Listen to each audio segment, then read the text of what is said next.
15 kilometers from the capital city Nairobi, a sprawling upcoming town along the Nairobi-Mombasa highway that is famously known for the heavy commercial trucks weighbridge and stopover joints. The interior area that is leading to Syokimau and Katani locations is one of Kenya's upcoming dream homes for many, judging from the construction of palatial houses and infrastructures. This is Mlolongo Township.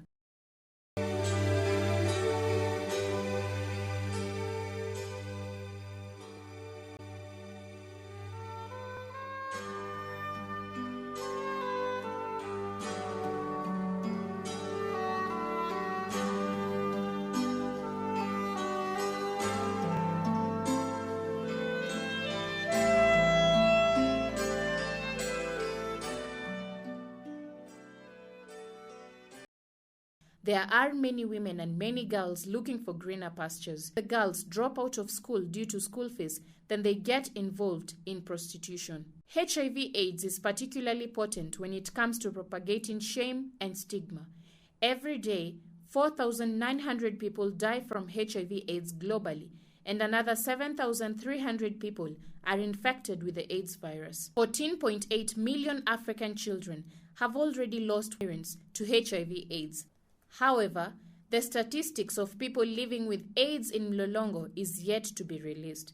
With such, the infected deny its impact on their lives and ignore the necessity of changing their behavior. The Living Positive Mlolongo program is a program under the umbrella of Living Positive Kenya, a non-governmental organization based in Ngong. It carries out activities in difficult parts of Kenya, among them addressing the plight of women, children, and vulnerable orphans.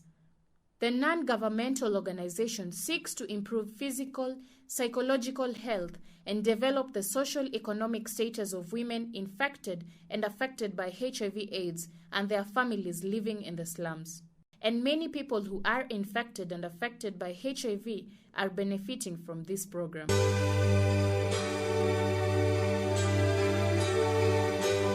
I actually started Living Positive Mlolongo. Living Positive program is an organization that works for the rights of women and children, orphans and vulnerable, and especially in the slum. Living Positive program has two organizations working in these areas. One named Living Positive Kenya, which is working in Ngong, and Living Positive Mlolongo, working in the area of Mlolongo. Living Positive program was started in the year 2003. And when we started this organization, we started the activities in Ngong, working basically with women. And then later on, we realized that we could not just work with the woman. That's when we started now working with the children. The woman comes with their children. So we started now the activities revolving around the children. In the year 2010, after a long, quite some time working in Ngong, we realized there was need to work in a place like Mlolongo. In all the trainings, in all the seminars that we normally attend, and the ones that we used to attend by then, people are always talking about Mlolongo area, talking about the high infection and infection rate in Mlolongo because of the presence of the truck drivers. The neighborhood of this town is the Eastern Province, which is semi-arid. Many girls drop from school because of lack of school fees. They come to Mlolongo to look for green patches, and before they realize, they get themselves involved in prostitution. So in Mlolongo, there is this activity that is unfortunately taking place about prostitution. You find very young girls involving themselves in this activity.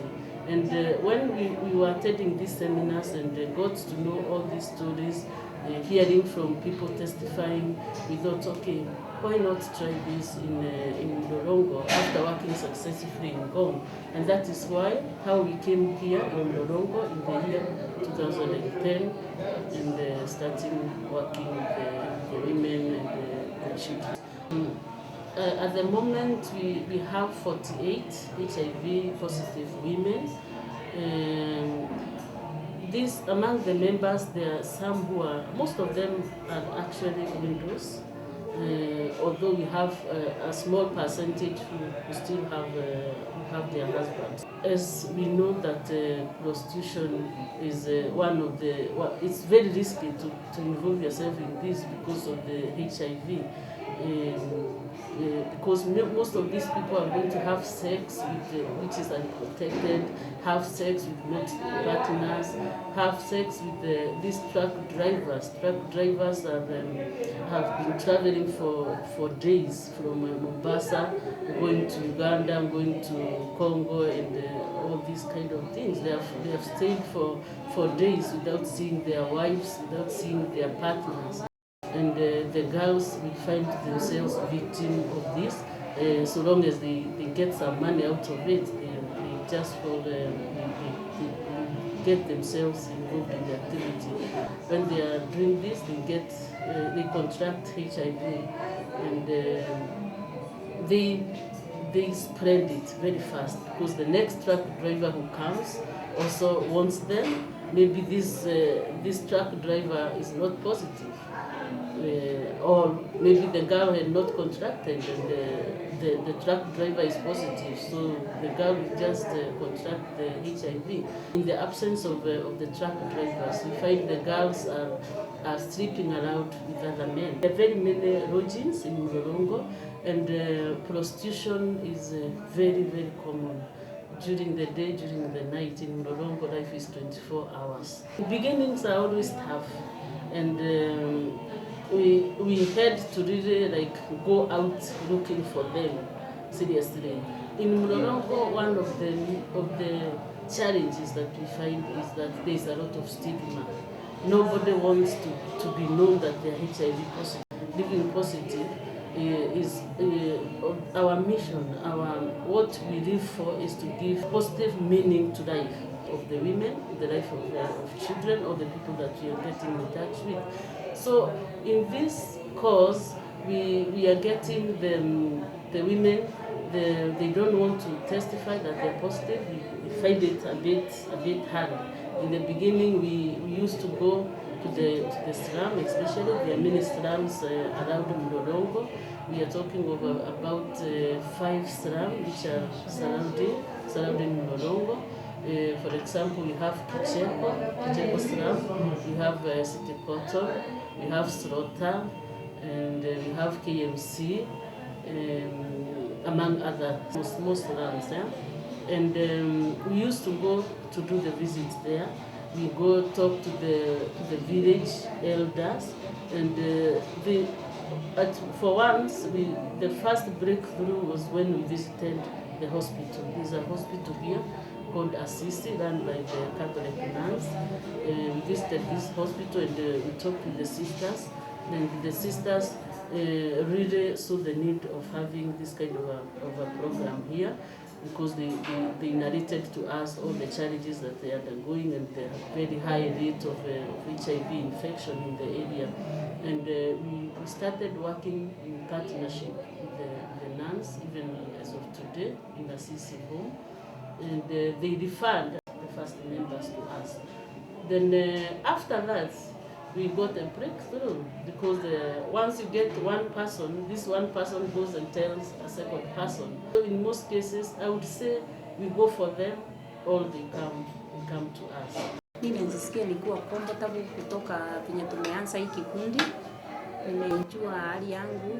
Wakati sikuwa nimeanza kwa kikundi nilikuwa na uoga sana, lakini wakati nilijua hii kikundi na nikajiorganize na hii kikundi, sasa hii nasikia nikiwa comfortable juu hakuna jambo lenye siwezi ambia dada zangu hapa, na nimefurahi sana juu wakati nilikuwa kwa nyumba nilikuwa najua niko peke yangu, nilikuwa nasikia uoga sana, hata nilikuwa naona tu kifo mbele yangu, lakini kwa sasa sioni kifo. Tena ya pili kutoka niingie hapa, nimefurahia sana juu nimejua mambo mengi. Nimejua kusona, kusona na salani, nimejua kusona beans. Nimeanza kudisclose kwa wenzangu, naambia sasa mimi kuko kikundi kwa mahali fulani na hii kikundi imenifaidi sana. Nimeelimika vizuri, nimeweza kumwambia waende wajue hali zao, na ninaambia mtu vizuri sana, ukienda ujue hali yako. Ukipata uko HIV positive, tafadhali usione haya ama uchukue kamba ujiue. Kuja kwangu, nitakuonyesha vile utafanya. The goal of the program is to make the victims more independent, healthier, happier, and stronger. Further, the program fights stigmatization of those infected with HIV/AIDS and encourage a deep change of attitude towards this global pandemic.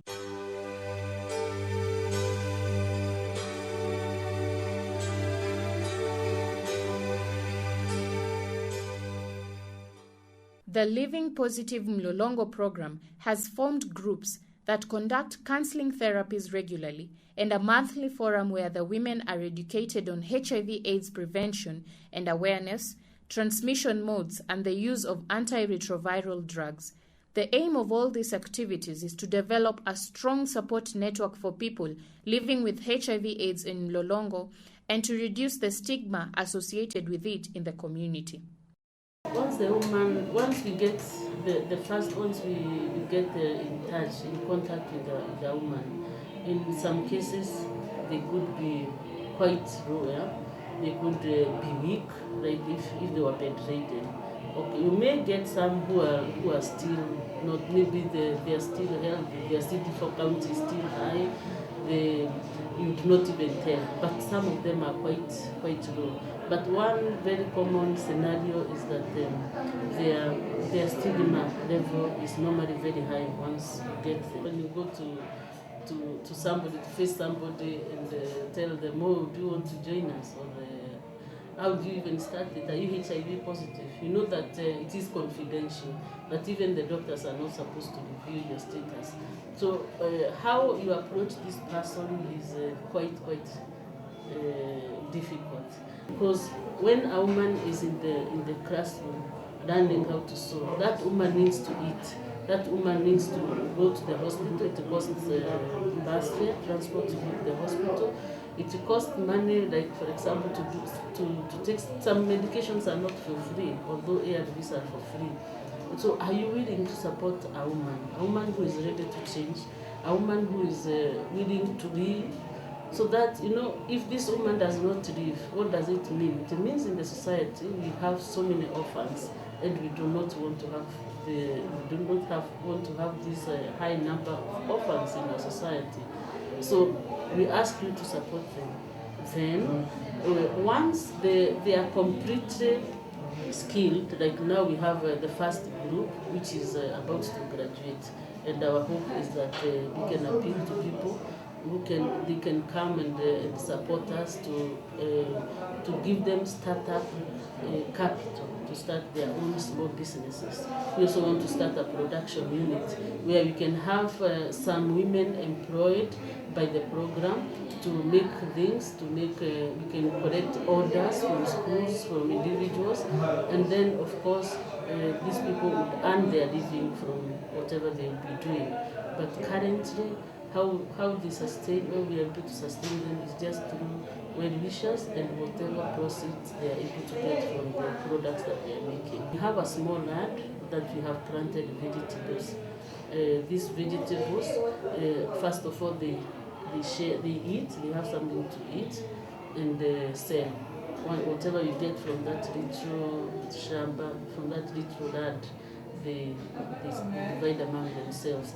This is the press, and as you can see, we have planted kales and spinach and some maize, but because of the dry weather, it's not doing so well.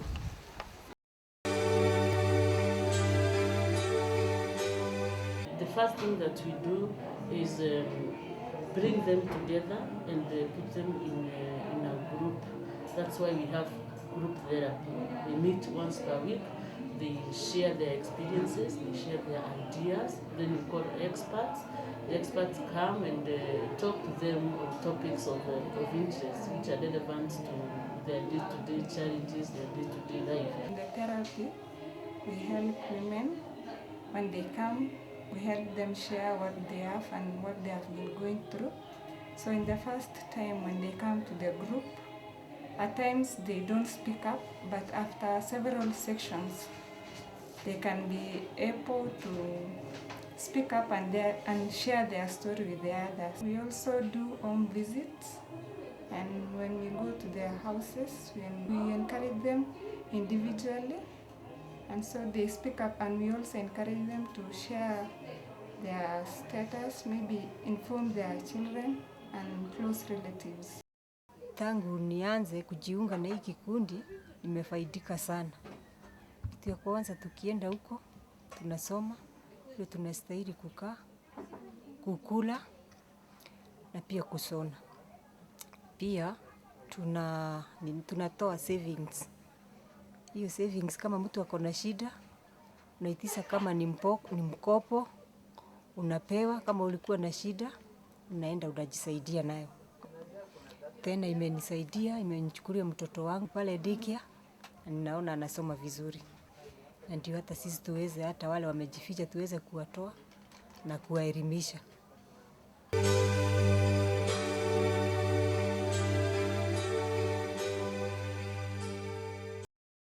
Mimi naishi nikiwa living positive.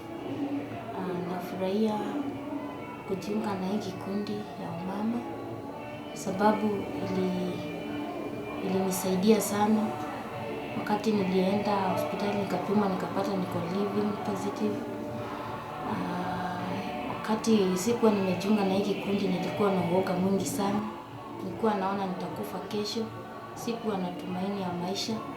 Lakini mmoja wa hii kikundi akanileta hapa. Sasa na kufikia hapo nasikia nimefaidika. Sababu ninaona niko na tumaini ya kesho. Naweza jifanyia kazi yangu, naweza lisha watoto, naweza hata kufanya kazi yoyote. Kwa hivyo sina uoga ama sina shida nikisema nitaona kesho yangu. Every week when we meet, each woman contributes 20 shillings, which we put in a pool. And they borrow against this pool, and they return the money the following week with some interest. It's very amusing how this has grown, because within this time, since 2010, we are talking of something like close to 100,000 that they have been able to put together. Niko katika hii kikundi ya Living Positive. Tumekuwa